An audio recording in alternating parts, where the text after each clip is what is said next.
Sabay-sabay natin alamin ang mga kaganapan na nangyayari sa ating bansa.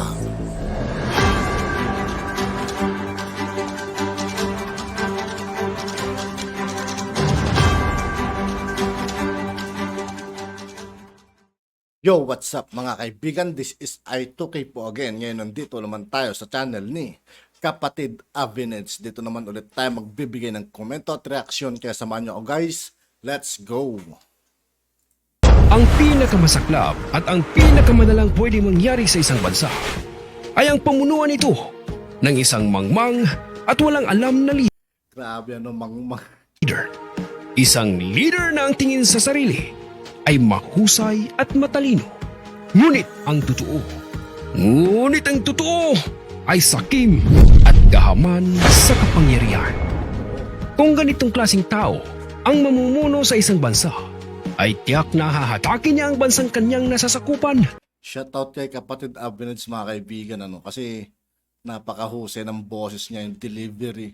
Tapos nadadala ka sa mga bawat sinasabi niya. Ang galing.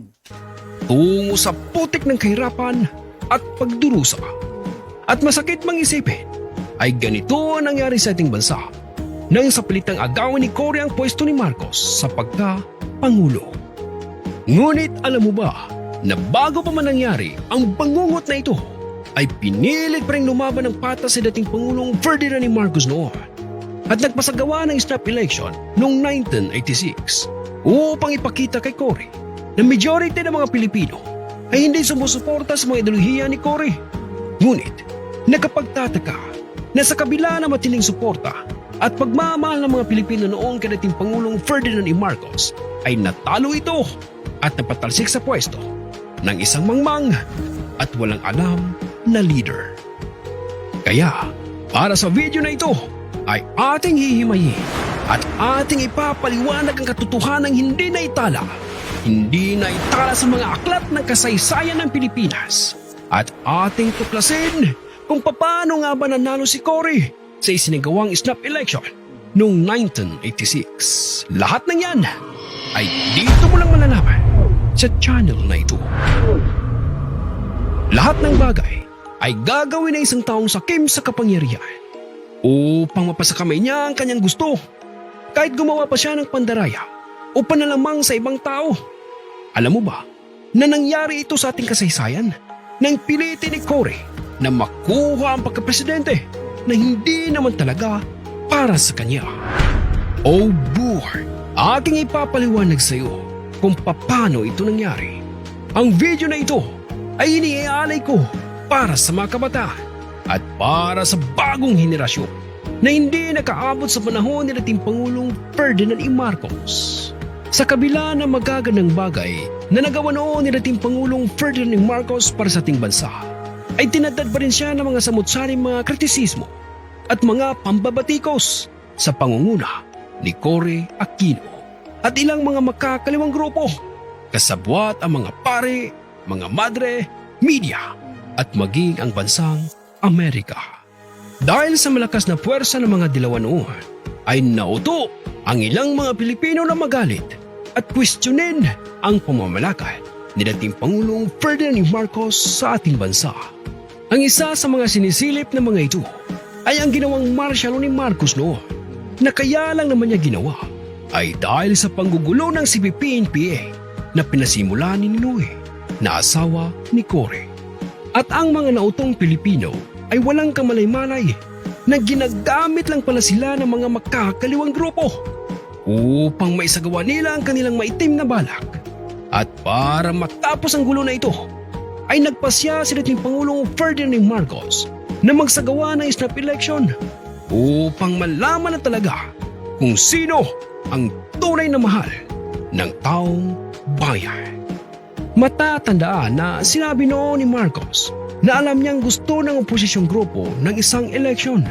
Kaya pagbibigyan niya mga ito at handa daw siya di umano na magsagawa ng snap election. Kasabay rin ito ang pagtatayo ng National Citizen Movement for Free Election o NAMFREL, na kilalang organisasyon noon na nagbibilang ng mga boto at nagbabantay sa araw mismo ng eleksyon na itinatag at pinangunahan ni Jose Concepcion. At sa isinagawang snap election, Grabe mga kaibigan, halos din ako makapagsalita. Nag-enjoy ako pakinggan mga kaibigan. Napakaganda na kumbaga marami tayong natutunan dito about sa istorya. No? ay malinaw na nanalo at nagwagi si Ferdinand Marcos. Ngunit, labis itong tinutulan ng Namprel at pilit na sinasabi na nagkaroon daw di umano ng error o problema sa ginawang pagbibilang. Dahil dito ay nagdesisyon ang Namprel na magsagawa ng puspusang pagbibilang muli ng mga boto sa tulong ng halos 5,000 mga volunteers nila. At ang resulta na ikinagulat ng mga Pilipino ay ayon sa Namprel ay si Cory Aquino daw ang nanalo na may lamang na halos 1 milyong boto. Nakapagtataka na pagkatapos sabihin ng Namprel na nagka-error daw sa ginawang pagbibilang at nang ulitin nila ang pag-count sa mga ito, ay biglang si Cory na ang nanguna. Oh boy! Comment ka nga kapatid nang malaman namin ang inyong mga opinion. Maraming salamat po. Pero gayon pa man ay si Marcos pa rin ang diniklara at inihalal na nanalo sa ginawang snap election na iyon. Pero kahit na nanalo na bilang presidente si Marcos noon, ay hindi pa rin nawala sa ilang mga kababayan natin ang kasinungalingang resulta na ipinakita ng Namprel. At ang nakakalungkot pa ay ang ilan sa ating mga kababayan ay naniwala sa resultang ipinakita ng Namprel. At dahil sa patuloy ng mga paratang at maling impormasyon noon na nababasa ng mga tao sa pahayagan at napapanood sa telebisyon, ay nawala na. Grabe mga kaibigan, no? Grabe mang uto ang mga dilawan nung araw. Kawawa yung mga Pilipino na nauto ng mga liberal. Grabe. Kung nagpatuloy lang sana si Apo Lakay ang naging pangulo natin, siguro napakunlad talaga ng Pilipinas mga kaibigan. Nang tiwala ang ibang mga Pilipino noon kay dating Pangulong Ferdinand Marcos. Kaya, noong November 3, 1985, ay nagpatawag muli si Marcos ng biglaan o snap election. Dahil dito, ay nagkaroon na naman ng pagkakataon ng dalawang partido upang maisagawa ang kanilang maitim na balak. At sa pagkakataong iyon, ay pinlano na nilang mabuti ang mga bagay na dapat nilang gawin. Ang oposisyong grupo sa pangunguna ni Cory na lumalaban sa ilalim ng partidong laban. At noong panahong iyon, ay pinayuhan ni Cardinal Sin si Cory na kunin si Doy Laurel upang maging running mate nito o vice-presidente. Sa ganitong paraan, ay mas lalong lalakas ang kanilang partido at mas may tsansa silang matalo si Marcos. Noong February 7, 1986, ay naganap ang snap election at si Marcos ng panahong iyon ay lumalaban sa ilalim ng partidong KBL. Ay umaasa na muli niyang may papanalo ang election na ito at may pagpatuloy magagad ang hangarin niya para sa ating bansa. Ang hindi alam ng ating mga kababayan ay dito na pala mag-uumpisa ang kaguluhan at labis na pagkalito sapagkat ng araw na iyon ay nagkaroon ng sangkatutak na mga error. Marami ang hindi nakaboto sa araw ng butuhan at nagkawalaan di umano ng pangalan ng mga botante sa listahan. Naging talamak din noon ang agawan sa mga balota.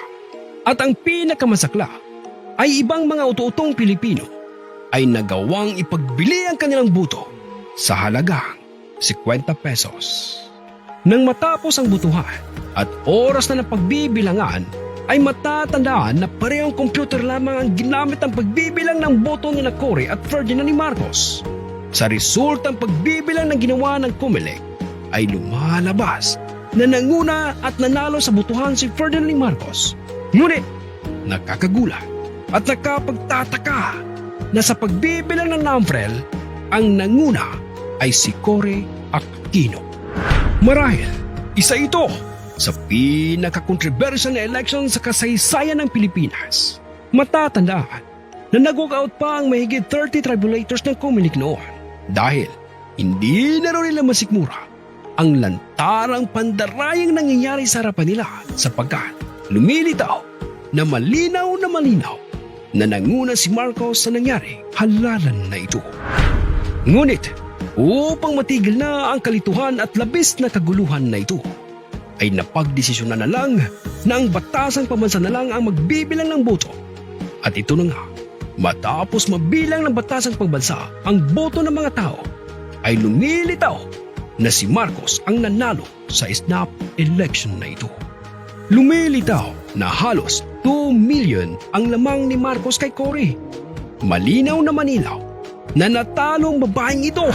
Ngunit hindi ito tinanggap ng oposisyong grupo sapagkat alam nilang ito na ang huli nilang pagkakataon upang maisagawa ang maitim nilang balak at wala nang iba pang pagkakataon silang makakuha. Kaya gagawin nila ang lahat para mapasakamay nila ang bansang Pilipinas. Dahil sa sobrang desperado na ni Cory, ay isinagawa na nila ang kanilang huling alas. Ito ang paghikayat niya sa mga Pilipino na sumama sa kanyang kampanya na tutulan ang patuloy na panunungkulan ni Marcos. At dito na umusbong ang people power. Ganito karami yung mga nauto nilang mga tao, mga kaibigan, nung araw na yan. Pero kung sakaling uulitin nila ngayon yan, malabo nang mangyari yan. Gising na gising na ang buong sambayan ng Pilipino, mga kaibigan. Kaya malabo nang maulit yung bagay na yan. Wala nang maniniwala sa mga dilawan. EDSA Revolution na pinamunuan ni Cory kasama ang grupo ng NAMPREL at ilang makakaliwang grupo. Ngayon, alam na natin kung bakit laging pinapabura ng NAMPREL si Cory noon. Sustensyado pala ng dalawang grupo ang NAMPREL na ito at isang instrumento upang makamit ng makakaliwang grupo ang kanilang hangarin na mapasakami nila ang Pilipinas. Ang EDSA Revolution na ito ay sinasabi ng ating kasaysayan na bumago daw di umano sa takbo ng ating bansa. Ngunit lumalabas naman sa isang pag-aaral na 2% lang naman ng populasyon ng Pilipino ang sumama sa walang kwentang rally na ito. Ilang araw lang ang lumipas nang mangyari ang EDSA Revolution na ito dahil gusto na raw di umano ng mga Pilipino ng pagbabago at makamit ang ipinangakong demokrasya ni Cory. At sa kasamaang palad ay nagtagumpay ang makakaliwang grupo. Napatalsik nila ang magiting na presidente na si Ferdinand E. Marcos. Nakakalungkot hindi nga ba? Mga minamahal kong kapatid, ang hindi alam ng mga Pilipino ay ito na pala ang simula ng bangungot ng ating bansa sa kamay ng isang mangmang at walang alam na leader sa katauhan ni Cory Aquino. Ang Pilipinas na dating masagana at malakas ang ekonomiya ay unti-unti nang bumagsak at naghirap. At yun nga po mga kaibigan, dito po nagtatapos ang ating reaction video. Muli ako po si I2K ng Sundalo ng Tunggalo at 811. Maraming salamat sa patuloy na pagsuporta. Yeah, peace out.